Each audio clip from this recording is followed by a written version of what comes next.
Desde hace más de 12,000 años, el ser humano ha plantado sus huellas en lo que hoy es el estado de Quintana Roo. El paradisíaco contexto natural ha sido propicio para esta presencia tan temprana.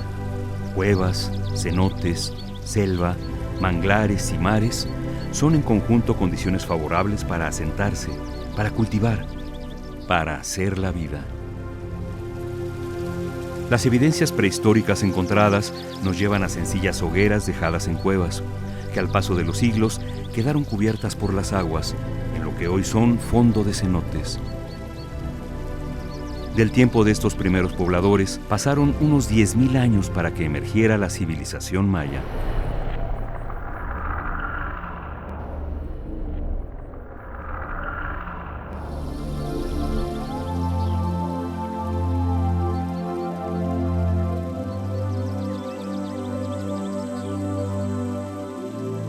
Nos ubicamos ahora hacia 2,500 años antes de nuestra era, época en que también se desarrollaron sistemas para sobrevivir y enfrentar el entorno generoso, aunque también hostil e impredecible que los rodeaba. Existían pequeños campamentos, se cazaba, se pescaba y se recolectaban materiales para sus casas y herramientas. Aunque se han registrado cambios en las condiciones climáticas, el paisaje en el que vivieron los antiguos mayas de Quintana Roo es similar al actual, un entorno en constante cambio. Una tierra donde a principios de mayo comienza la lluvia. Se incrementa. Es julio.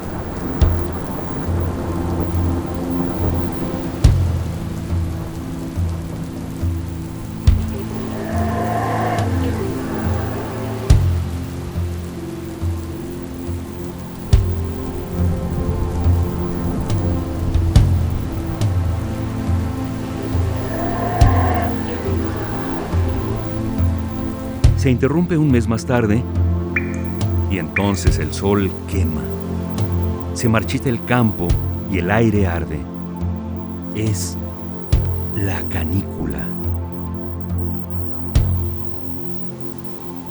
Período en que los antiguos mayas identifican como entidad maligna que enferma los cuerpos rompiendo su equilibrio.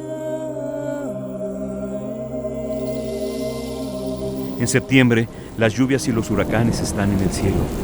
Se alimentan de las aguas calientes del Mar Caribe, hasta que en noviembre deja de llover.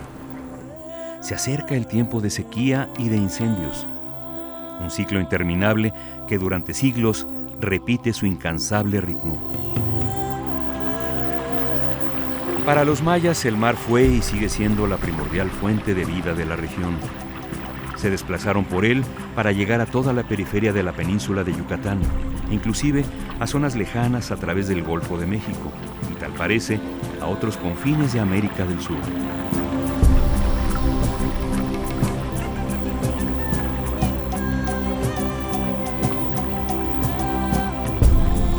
Pero más allá de ser sustento y vehículo para transportarse, el mar fue también elemento ritual.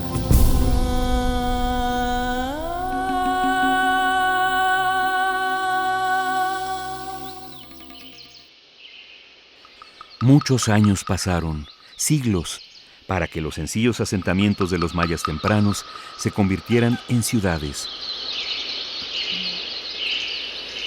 para que consolidaran su identidad y sus conceptos sobre el mundo y el universo.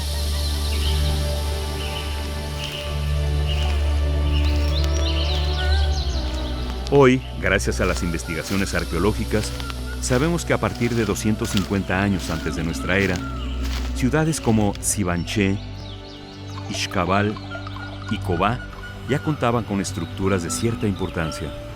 Desde entonces, la cosmovisión maya ya se basaba en que sus gobernantes tenían un poder divino.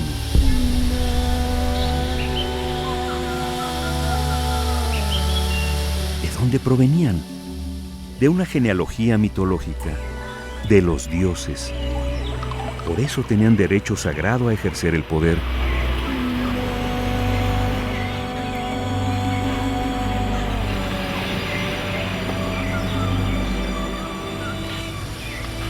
De ahí que representaran a los señores divinos en grandes mascarones de estuco.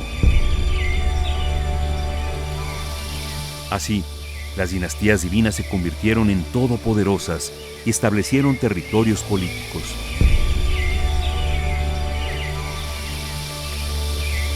En adelante, la guerra y las alianzas al más alto nivel serán la constante en la dinámica de la política maya. En este escenario, los mayas de Quintana Roo iniciaron proyectos constructivos que transformaron definitivamente el paisaje de la región con sus enormes pirámides y espacios rituales, que incluían verdaderas montañas sagradas, huitz, que emergían de las aguas primordiales en el momento de la creación del cosmos, y donde el gobernante se establecía como centro del universo.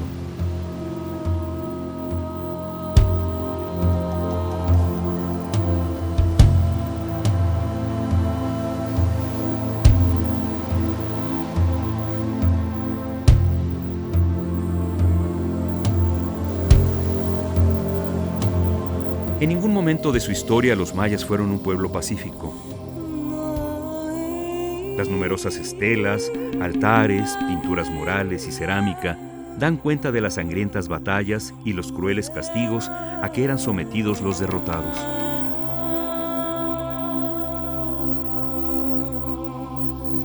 La guerra era práctica habitual, especialmente en tiempos de secas, cuando había más hombres disponibles, que permitía a los Cuhul Ahau, o rey divino, incrementar y mantener el poder de sus territorios frente a otras fuerzas rivales. Conquistar a un gobernante implicaba destruir sus estatuas y las representaciones de las deidades que lo protegían. Los cautivos eran sometidos y se consideraban de mayor valor si eran nobles. Se conducían a la ciudad vencedora y se exhibían, torturaban y sacrificaban en el juego de pelota, en una evocación de la lucha entre la vida y la muerte.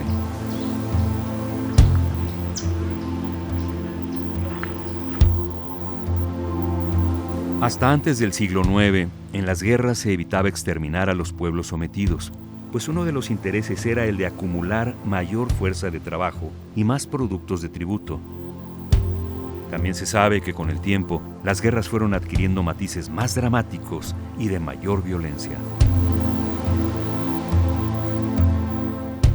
Tras el desciframiento de la escritura maya es que sabemos mucho de sus guerras, pero también de fechas relacionadas con la genealogía de sus gobernantes, sus matrimonios y su muerte. Textos escritos en piedra que se mostraban en las estelas o en los edificios, en espacios públicos, que reforzaban la idea de que gobernar era un designio sagrado y de que el gobernante era un ser poderoso. Cada texto jeroglífico fue trazado como verdadera obra de arte por manos expertas, pintados y llenos de significados.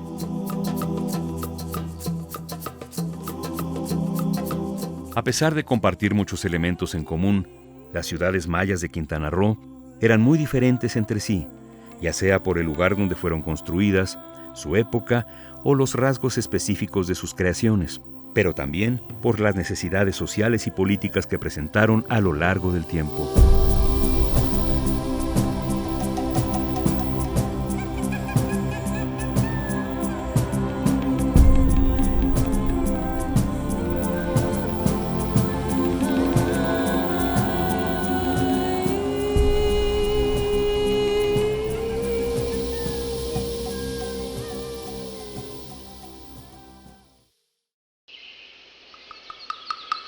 Mientras Xivanché era una ciudad con 3 grandes conjuntos que cubrían funciones distintas, Jobá era un enorme centro con comunidades satélite que se unían por medio de una red de caminos o sacbés.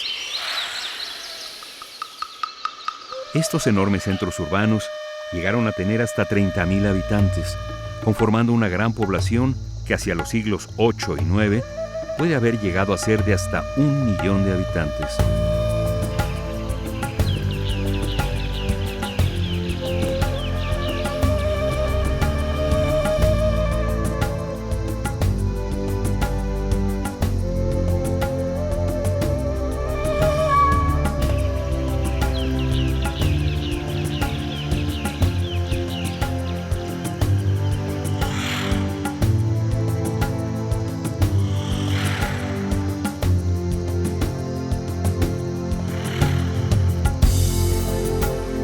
La vida en sociedad sin duda debió resultar compleja, sobre todo para ofrecer a cada pueblo el sustento necesario para su funcionamiento. Según las evidencias arqueológicas, sabemos que las actividades cotidianas se hacían al aire libre, donde construyeron talleres de piedra, cerámica, textiles u objetos preciosos, que eran de autoconsumo o de tributo a los gobernantes, pero también materiales de intercambio y comercio con barrios aledaños o incluso con ciudades remotas.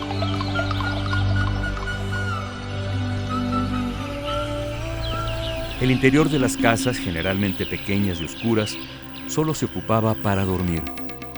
Algunas estaban organizadas en torno a un patio o se agrupaban alrededor de un cenote o aguada, y en otros casos se establecían al azar, de acuerdo a las necesidades o crecimiento de los grupos. En algunos casos también se construyeron sobre las ruinas de las viejas y abandonadas moradas de los señores divinos.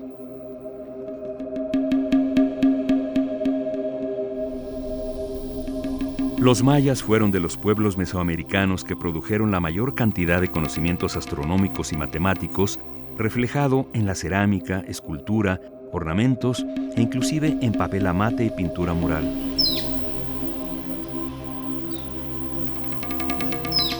Crearon un calendario sorprendentemente preciso que les permitió anticipar eventos astronómicos y relacionarlos con los seres sobrenaturales que decidían los destinos del mundo. Los sacerdotes, conocidos como Aj-Kinov, eran los encargados del calendario. Verificaban cotidianamente sus cálculos y organizaban las ceremonias que permitirían conservar la armonía de los destinos humanos y las fuerzas de la naturaleza.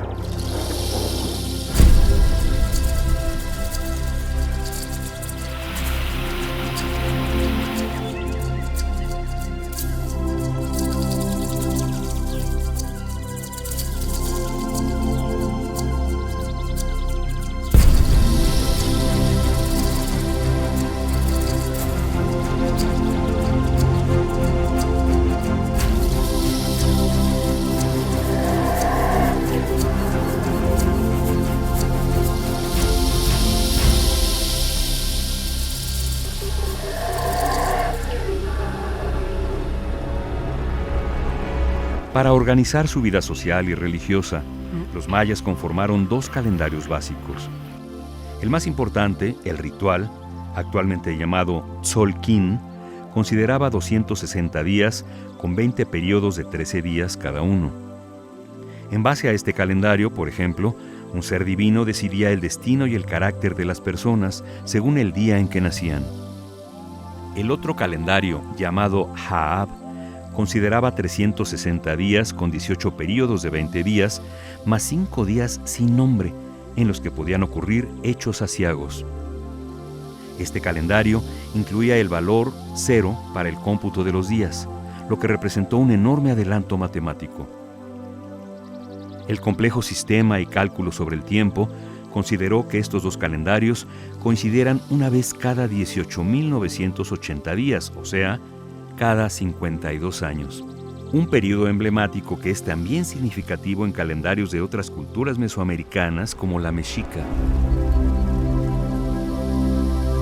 La minuciosa observación de los astros se manifestó en la construcción de sus ciudades. Así, por ejemplo, el trazo de algunos edificios coincide con el paso del Sol en los solsticios o el tránsito de Venus, confirmando que la arquitectura es también conmemoración astronómica.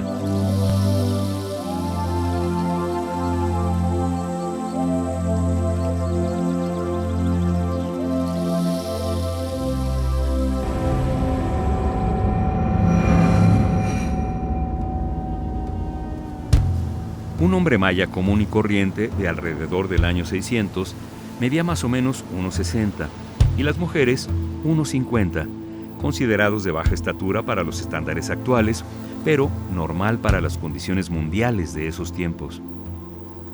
Y al igual que cualquier habitante del resto del mundo, muchos morían siendo pequeños, y los más fuertes sobrevivían enfrentando anemias y condiciones de vida a veces muy rigurosas.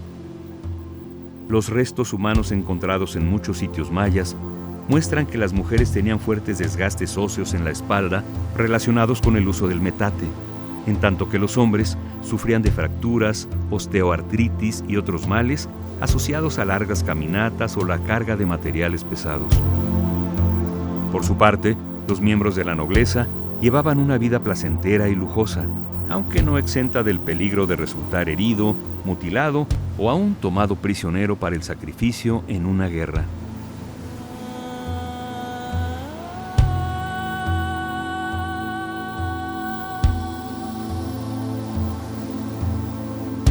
La dieta de los antiguos mayas era altamente nutritiva, variable de acuerdo a la época y a la región.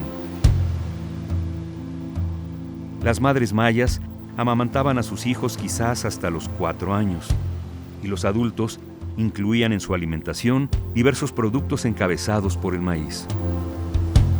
Se supone que al menos hasta el año 1200 los mayas no consumían tortillas, un producto que era más popular en el centro de México, sino una variedad de tamales rellenos de verduras, chiles y carne envueltos en hojas de maíz. El cacao, cacau, también era muy importante para los mayas nobles, pues sus semillas y pulpa se usaban para bebidas con agua, de sabores amargos, endulzados con miel, afrutados o perfumados con vainilla, mezclados con masa de maíz o salados y condimentados con chile o pimienta. Más popular entre la población era el atole, ul, hecho de maíz y agua, que también se aderezaba con diversos productos. En algunas celebraciones se servía una bebida alcohólica hecha a base de néctar de maguey o enequén, u otra hecha con corteza del árbol de balché.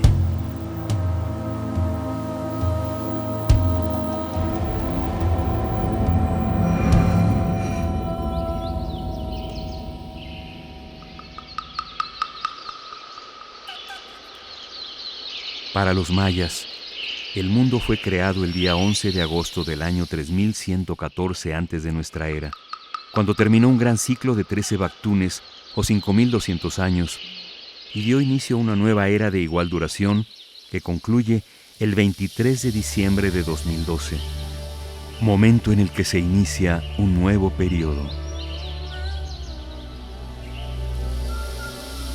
Dentro de la idea maya, el tiempo es un concepto espiral, en la que todas las cosas fueron decididas en los cielos y el inframundo siglos antes de que el cosmos existiera. Así, el mundo es una tortuga o un cocodrilo que flota en un mar primigenio. La superficie de la Tierra es un cuadrángulo orientado hacia 4 rumbos. Del centro surge una montaña con una cueva, en cuya entrada se levanta un árbol. Estos lugares son los accesos al inframundo y al mar primordial que se levanta encima de este. La tierra, el mar, el inframundo y el cielo están todos divididos en 4 partes. Y al centro se levanta una enorme ceiba, o una gran planta de maíz, sobre la que se encuentra Yash Itzam, el primer sacerdote que dio alma al universo. En el complejo pensamiento maya, el juego de pelota era un deporte de equipo, con reglas y normas específicas, en una época en la que los juegos de conjunto eran prácticamente desconocidos en Europa. Jugar a la pelota era una práctica común. Los señores nobles eran quienes practicaban este deporte ritual, llamándose a sí mismos pitzil o jugador de pelota. El juego se practicaba en diversas circunstancias. La visita de un gran señor de otro reino era un buen motivo, pero también el ascenso al trono de un nuevo soberano o una victoria militar.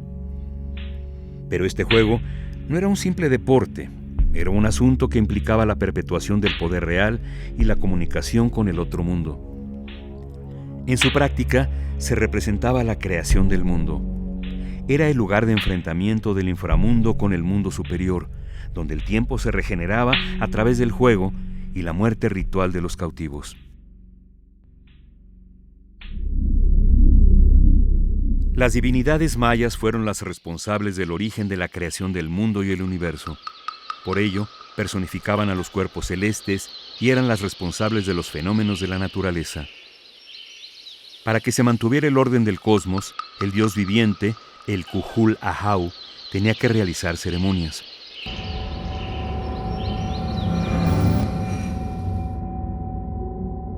Vertía gotas de su sangre real en papeles, que después eran quemados para que su esencia divina llegara al cielo y a sus seres protectores. El ritual, por tanto, era fundamental para mantener la comunicación con los seres sobrenaturales. Itzamna, dios creador. Chak, dios de la lluvia. Ixchel, diosa de la luna. Para los mayas, la muerte estaba rodeada de rituales y ceremoniales. En el cham, o el morir, el individuo deja su cuerpo, se extingue su aliento vital.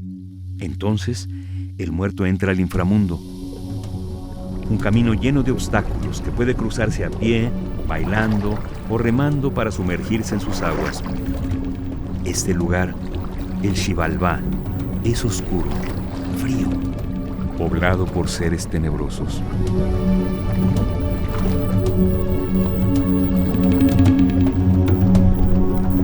Para ayudar a un muerto en su tránsito, los familiares queman copal y ahuyentan a los malos espíritus, y también le proporcionan alimentos y objetos que ayudan a aligerar este pesado trance. Cada hombre y mujer, e incluso los seres sobrenaturales, tienen una suerte de espíritu protector, acompañante desde su nacimiento, el Huay, que casi siempre tiene la forma de un animal. La relación entre el hombre y su Huay es tan estrecha que las enfermedades, los accidentes y, por supuesto, la muerte se afectaban mutuamente de la misma manera. La muerte, el fin del hombre y sus ciudades.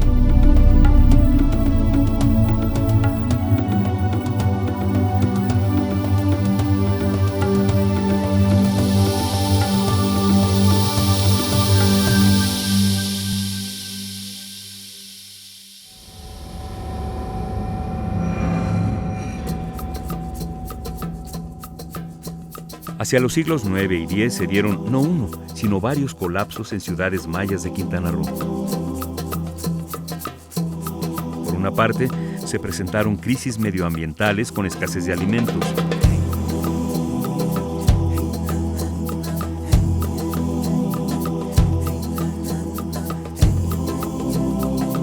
Pero también se desató la rivalidad entre los pueblos, la guerra. En el período que va del año 700 a 1000 de nuestra era, hubo una constante presión y conflicto entre diversas urbes. Los señores divinos se encontraron incapacitados para mantener el orden social. No todas las ciudades fueron abandonadas, pero en muchas, como en Tsibanché, hacia el 750 de nuestra era, se rompió con el poder gobernante. Se dejaron de construir edificios monumentales y palacios suntuosos. Los habitantes continuaron realizando la vida cotidiana entre sus plazas, pero invadieron viejos espacios rituales para convertirlos en sencillas viviendas. Y reutilizaron monumentos sagrados como simples materiales de construcción. En Cojuntlich, en cambio, la construcción de residencias nobles posiblemente se extendió hasta el año 1100. Pero aquí, el abandono de las casas reales se hizo cuidadosamente y en un tiempo breve. Las puertas fueron tapiadas y los pisos de las habitaciones se dejaron limpios. Fue un colapso sin violencia, lo que parece indicar que los habitantes de la ciudad simplemente decidieron marcharse.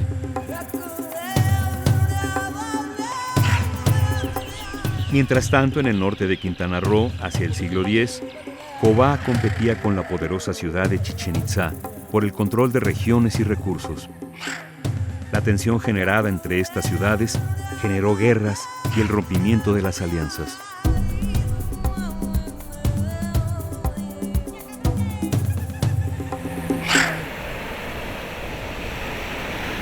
En el siglo XIII, la costa de Quintana Roo tuvo un gran crecimiento de su población, producto de migraciones entre diversas ciudades, un nuevo orden social y nuevas relaciones con otras capitales mayas.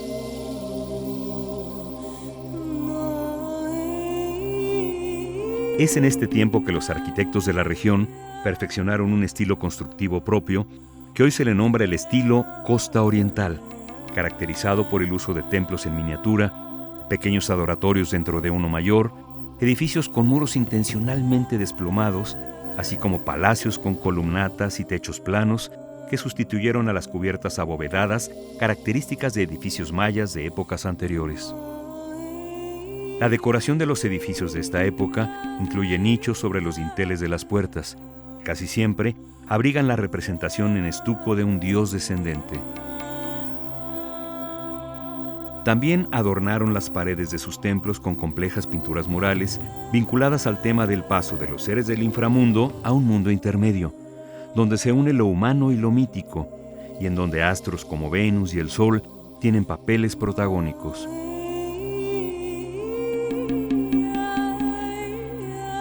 Es así que en la ciudad amurallada de Tulum, lo sagrado y lo profano estaban indisolublemente ligados.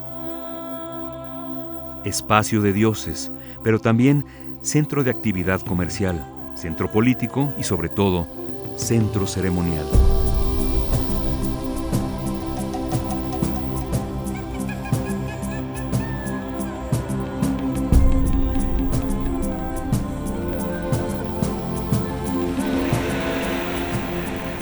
En 1517, el litoral de Quintana Roo era un paisaje de ciudades amuralladas y pequeños poblados alineados en la costa. Estos fueron los asentamientos que avistaron los viajeros españoles cuando arribaron al oriente de la península, capitaneados por Francisco Hernández de Córdoba. Juan Díaz, capellán y cronista de la expedición, escribió haber visto una ciudad tan grande como Sevilla. Bien pudo haber sido Tulum. El inicio de la campaña de conquista y colonización española de la península de Yucatán tuvo un impacto tan devastador en la región que para 1579, cuando se redactaron las relaciones de Yucatán, el esplendor de Tulum era cosa del pasado y el asentamiento fue descrito por Juan de Reigosa como una ciudad en ruinas.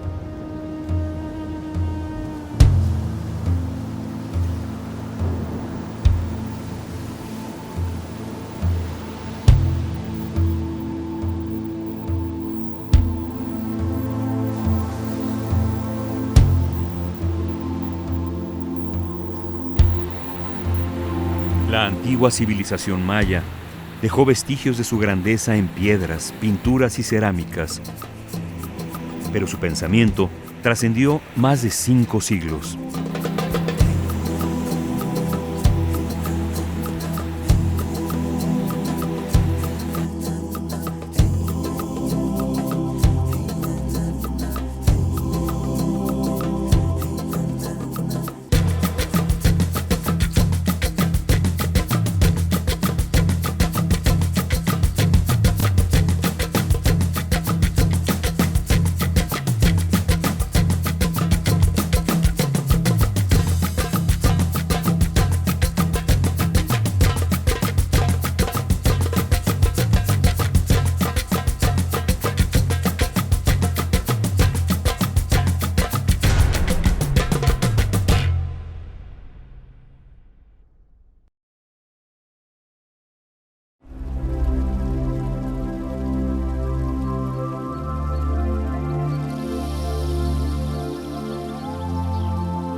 Instituto Nacional de Antropología e Historia. Secretaría de Cultura.